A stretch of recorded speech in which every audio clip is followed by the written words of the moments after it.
This video is sponsored by bullandbase.co.uk. Hey everyone, welcome back to the channel. It's been a while since I last posted any sort of content. I believe it was the last lockdown during COVID times. I've just been very busy since then. Me and my partner Leanne welcomed our baby girl Evie into the world. She's nearly 20 months now. Also, I bought into the club that I manage, so I'm become a business owner for the first time, and it's just been hectic. A few World Championships since, European Championships since, maybe two. I'm losing track. It's been very busy, but yeah, I'm looking forward to posting a bit more content. Hopefully we can get to a stage where I'm posting some weekly stuff, whether it's the stuff I was doing before, drills, shots, experiences like this video is going to be, or Q. I'm looking to do a lot of Q reviews now. We sell a lot from the club and our online site, so yeah, looking forward to a lot more content, and let's get into today's video. So today's video is me going through an experience of a match I played in 2018. It was against Luke Sanjeeves. It was held in Chepstow. I'm originally from Chepstow, Caldecott area. At the time, I was actually living in Forest of Dean, running a club called Oaklands. We found a bit of middle ground. We played in Chepstow. It wasn't a home advantage, really, even though I grew up in Chepstow. We were playing on blue speedcloth, the Simonis, powder blue, whatever it's called. I'm not a big fan of it. We're playing black ball rules, which isn't my forte.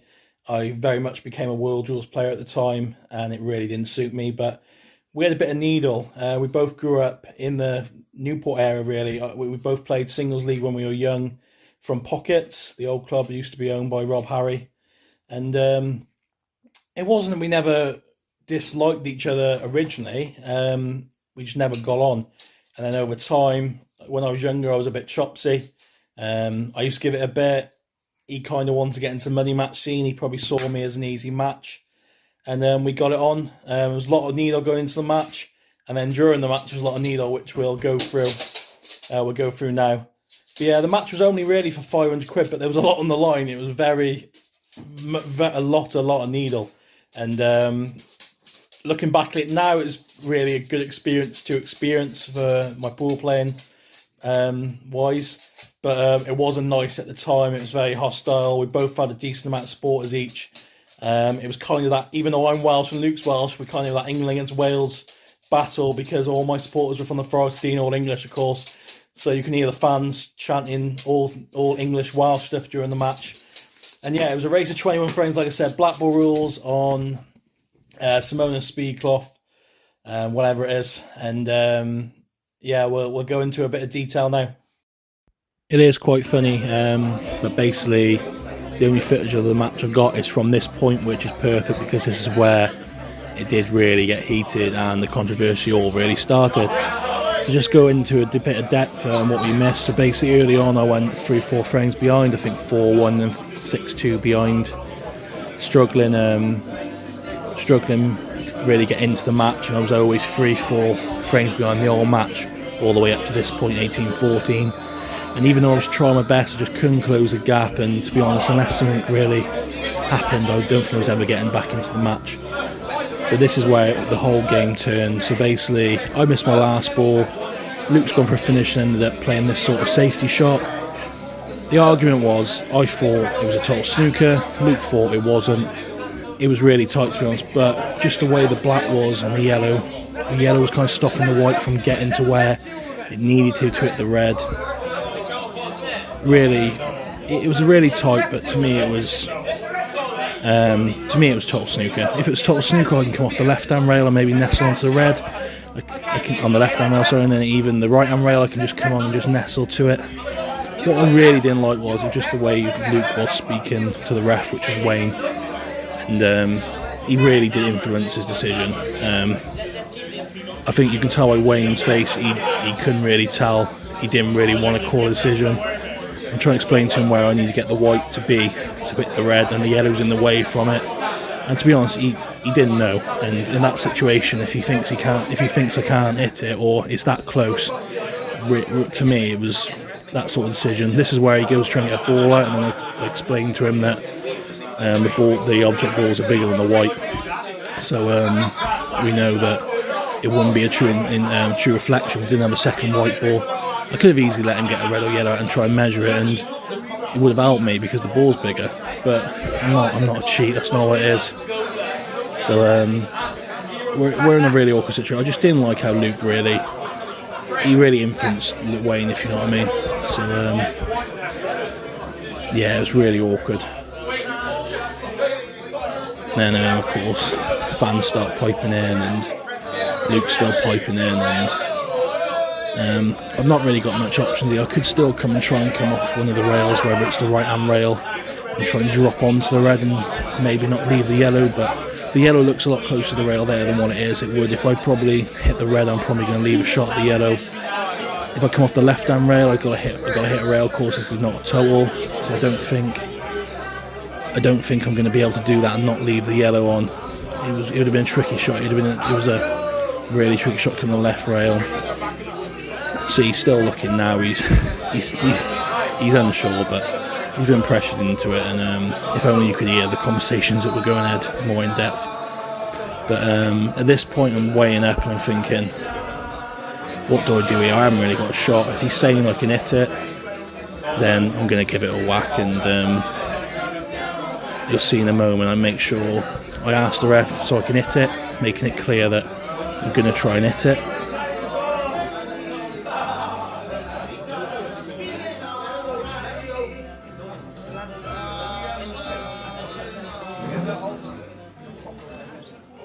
I just had really no options in this situation, and so I think this is here where I go to Wayne, I go to the ref so I can hit it, yeah, and he's looking at me like, well, yeah, we've been arguing about this. So I'm basically aiming to just miss the black and get as close to the red as possible, because I think it's a total. I don't think I can hit it, and whether I hit that or not, I don't know, but in the rules, the ref really can't tell. It could have been simultaneous, could have been yellow first, I don't know. As you can hear in the background, his fans are giving me a bit of chirp, so I basically said, well, you told me I could hit it, I've hit it. And yeah, I could hear me telling him there. To be honest, like, you can hear John Coleman, my Welsh teammate, in the background say, well, that's a foul. Then you can hear a few others that are on my side shouting, great shot. And this really did change the game. It did really change the game, because if I'm 19-14 down, I'm never winning the match from there. I don't think it was. The game was just how the game went. It would have been first time I went 5 behind. And like I said, I never got within 2. It was always 3 or 4.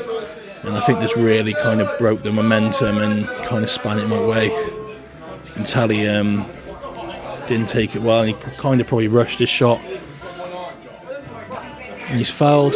We're playing Blackwell rules, so I've got 1 free shot, one free shot, and then 1 visit basically. I think I played the right shot, but adrenaline here, I've just really overhit it. And I think this has even killed him a bit more with the momentum side, because I've actually butchered the shot and overhit it by a mile. I've just tried setting the black up, leave myself on the red, and I think this is what, on top of probably him thinking I fouled, or even if he didn't think I fouled, I got lucky with how I snookered him. I think it just turned how I then got the double and won the frame.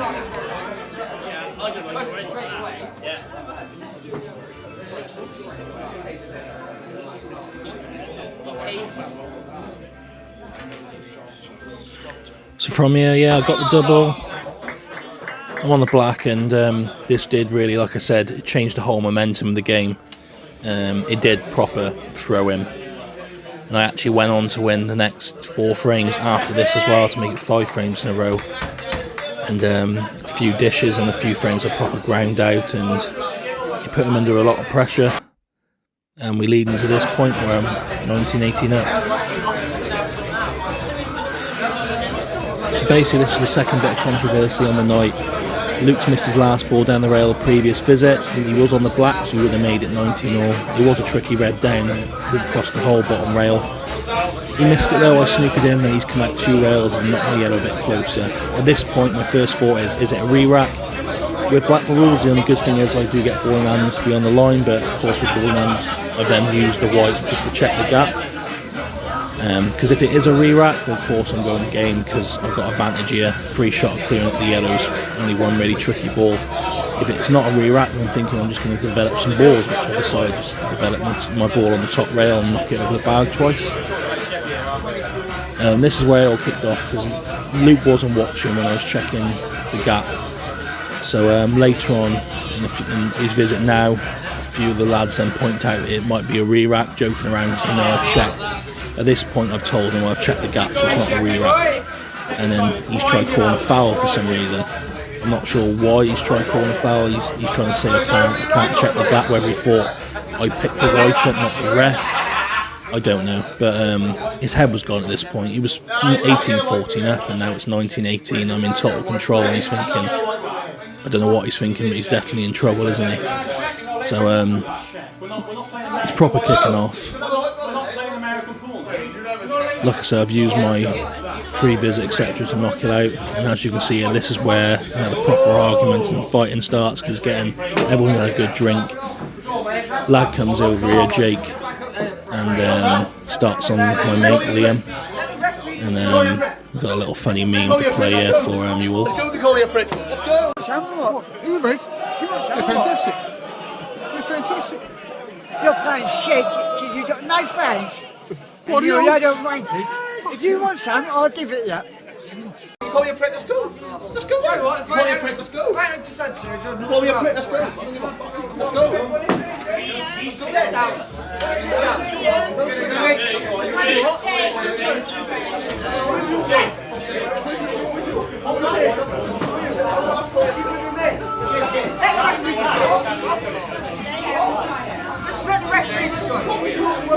So as you can see, I'm trying to explain to Luke that I've checked the gap.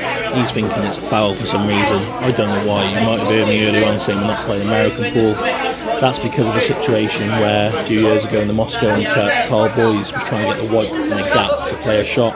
The ref thought he was using it to mark a gap, maybe. Something along those lines. In American pool, you can't use a ball in hand to mark a gap, or use anything to mark a gap, supposedly.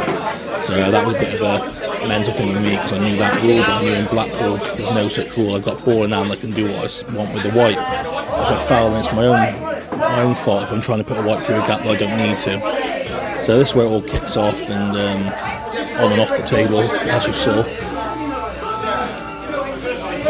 And at this point, his head's gone. His head's gone. He ends up just bashing out. As you can see, he's still kicking off.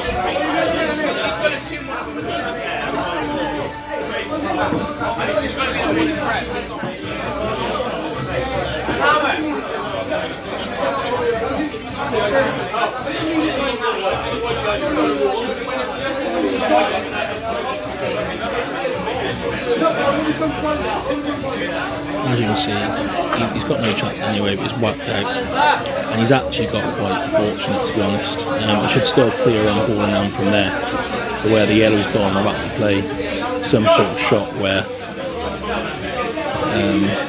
if the yellow didn't go on top of the black, I was about to play no shot. And what happened is I knocked the yellow out, went for the finish, I landed awkward on one of my balls, and then had this in the middle, and pressure hit me, and I missed the yellow, let him right off, because if I win that frame 20-18, you can see how his head is. He's not winning from there. And to be fair to Luke, I've snookered him. I know it's a big target here, but it's still a really good shot under the pressure, especially with his head proper gone. He's come up and down. And to be fair, I know you've got a big target here, but I don't think you have how deep the red was in the pocket.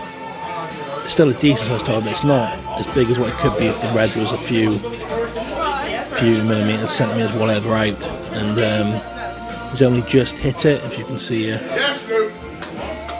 And he just clipped in, but he got it and got the black and levelled the score up.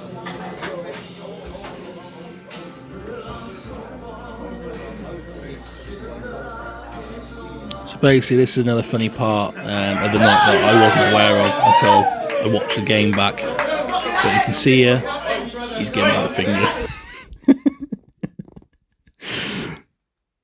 Oh. Anyway, like the pool gods normally do, they punish a mistake, and I've hit them bad, to be fair. It's gone straight in the middle. I let him straight back in. Ball in hand, not even world rules, one shot where it's just beyond the line. He's got a chance to develop some balls, which he did. Took him out really nicely with the ball in hand. Pot his last ball, left himself a little bit tricky, but quality player, he ain't going to miss this. But if you do look where the white's gone, he has kind of decelled on the shot. At the time, I definitely thought he was in off here. Just survived, and he goes back in the lead, and I'm in my chair thinking, how am I behind here when I should have been 20-18 up? Straight into the next frame. Luke replies back what I did, but he breaks dry, not knocks the not goes in off, but leaves me dry break, leaves me a chance. And I look straight away. I got no clear shot on reds. I maybe got one to the middle, but then I'm floating into balls. I look here and I kind of like the yellows just because I know if I get to the ball into the right middle, I know I can knock into the red and it frees up those two into this corner. They all have pockets, but I did have to take him the right way about him. Sorry about my editing. So I get across and onto the yellow to the middle, which I want to get out of the way. And I just about landed perfect on this yellow. I thought I had hit it bad, over hit it, but I've just landed perfect to knock into the red I wanted. Leave me on the top yellow. So now once I get this out the way, then both the other two yellows down this bottom end go into this bottom right. So I've landed nice to come up the table. On and off the side rail. I actually played to leave myself here. I didn't want to be neat and try and get too close to the black.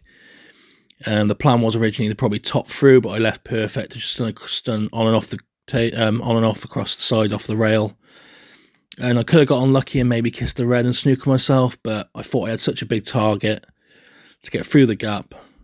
Landed nice on my last yellow. Same shot on and off the rail,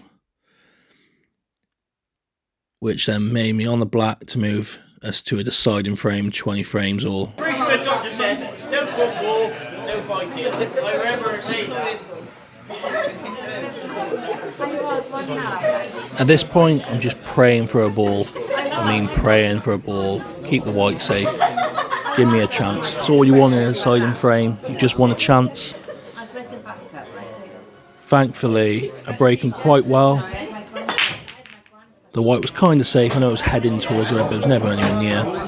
And first off, I thought yellow's here, happy days, and then the red, and now the white land, and I'm not on the yellow. So now I've got some work to do, and I'm really thinking, I've got to go reds, I've got to go for the finish. How am I going to get onto the problem balls? And originally I did look and thought, well, the red on the right-hand side rail, top right corner, maybe that's my last ball, just either a little stun shot for the black, or a little just drop through and leave a black to the middle.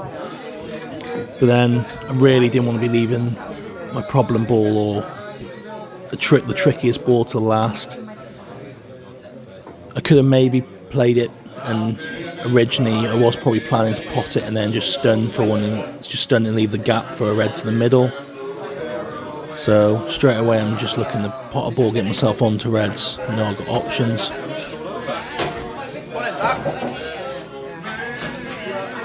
And now I'm looking to work across the table. I'm probably looking here. The ideal thing is I would have wanted to take the one to the middle, take the one to the bottom right, then take that ball to the top right rail, like I said. Then I would add the red to the middle, and then I can work up the table. And then of course if I just pop the ball along the top rail to the top right bag, little stun shot on the black to the middle. In the moment, it's tricky. Never know what angles you're going to leave, and I did end up leaving myself tricky on the ball to the top right corner. It was actually quite tricky on this. This was quite thin. It wasn't as nice or niggly it was. I had to proper dig down on this just to hold the line. So yeah, that's what I'm looking at. I was looking at leaving myself straight on that, just to leave the one to the middle bag, then the top left, then the top right, etc. Kind of not come up the table enough. I've left myself the wrong side of it, and now I'm actually perfect to put the red and top through to leave myself probably my only R ball there left after that. which is the one on the top rail. This table was playing, it's probably the tightest table I've played on for a money match wise. The cloth was quite worn, especially the rails. You could tell the cloth had been done recently on the bed, but not the rails. And it was playing niggly. And probably on a nap cloth here, this ball goes in, not on the speed cloth. Bit worn. And honestly, I don't know how it's still not gone in here. I've only just caught the knuckle. Probably a bit in the moment as well, playing a safe white, being negative. I didn't think I hit it bad. I think I twitched. I probably just got the wrong line of it. And now I'm sat in my chair thinking, I've left him in here. He's got one good pot here. The yellow went to the top left. He could have played a skill shot, could have knocked it out. He just needed to get a pot under his belt, get himself in a decent position, and he would have had a great chance to clear up.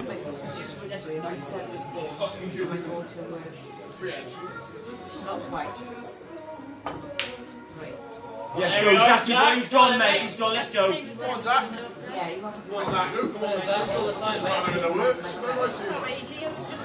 Thankfully for me, missed the long ball.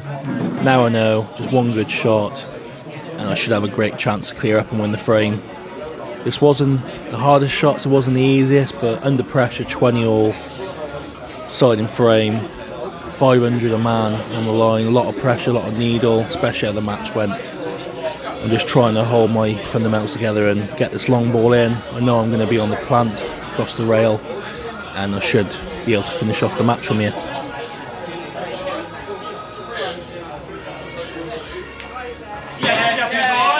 I'm really happy I queued that in. I actually landed perfect here, just to be able to play the soft plant, and then I'm going to leave the rest of this to you to watch.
Come on, Zachy.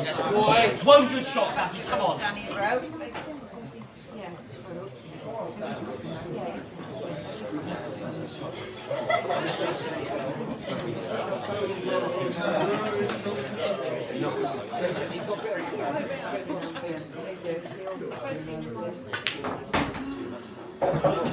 Come on, Sheppy boy, one more.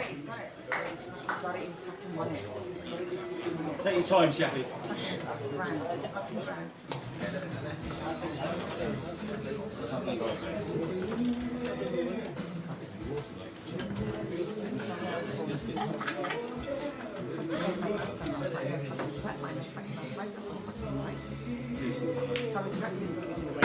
Yes, Sheppy boy.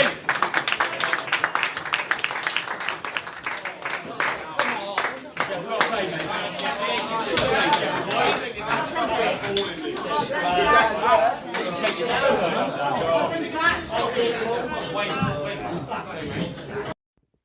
So we got the finish, got the win, 21-20 win, deciding frame, £1,000. All that need on it, atmosphere. Just was happy to get over the line. Looking back at it was a great experience. In the moment, it didn't feel like that. It took me about half an hour after the match to proper be like, yeah, I want to enjoy it, just because how hostile it was. And it only really a few times felt like it was going to get nasty, but yeah, I just didn't feel, it was niggly the whole night, a lot of needle. But yeah, as you saw at the end of the match, he wouldn't shake my hand. Yeah, we won't comment on that. Thanks for watching, and like I said, start the video, going to be doing hopefully a lot more content, hopefully doing a weekly product review, whether that's cubes, cases, or Q Sports accessories. Few other content, so that'll be on my TikTok and my YouTube channel. So yeah, thanks again for watching, and we'll see you soon.